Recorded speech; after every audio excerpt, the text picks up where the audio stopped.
অন্য দিনের তুলনায় আজকের দিনটা বাঙালিদের কাছে একটু বেশি স্পেশাল, একটু অন্যরকম। বিশেষ করে আমাদের সকলের ছোটবেলাটা। সকালে ঘুম থেকে উঠেই মনে হতো নতুন সূর্য উঠেছে আকাশে, যেন বৈশাখী রোদে রাঙা সকাল। একটু বেলা গড়াতে না গড়াতেই ব্যস্ততা লেগে যেত মেলা রান্না বান্নার।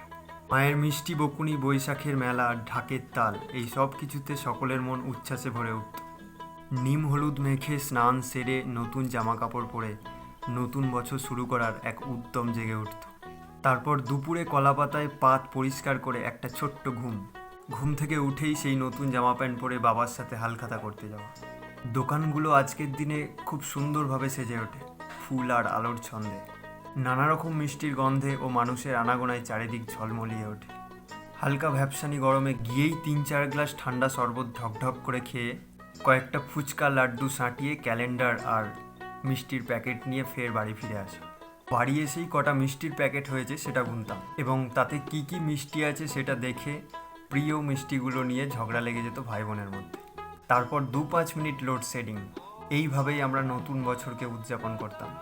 এইভাবেই আমাদের এই দিনটির সমাপ্তি ঘটত। যাই হোক, প্রার্থনা করি এই নতুন বছর যেন সকলের মনে সুখ, শান্তি, সমৃদ্ধি, ভালোবাসার বার্তা নিয়ে আসে। আর সকলকে শুভ নববর্ষের অনেক অনেক শুভেচ্ছা।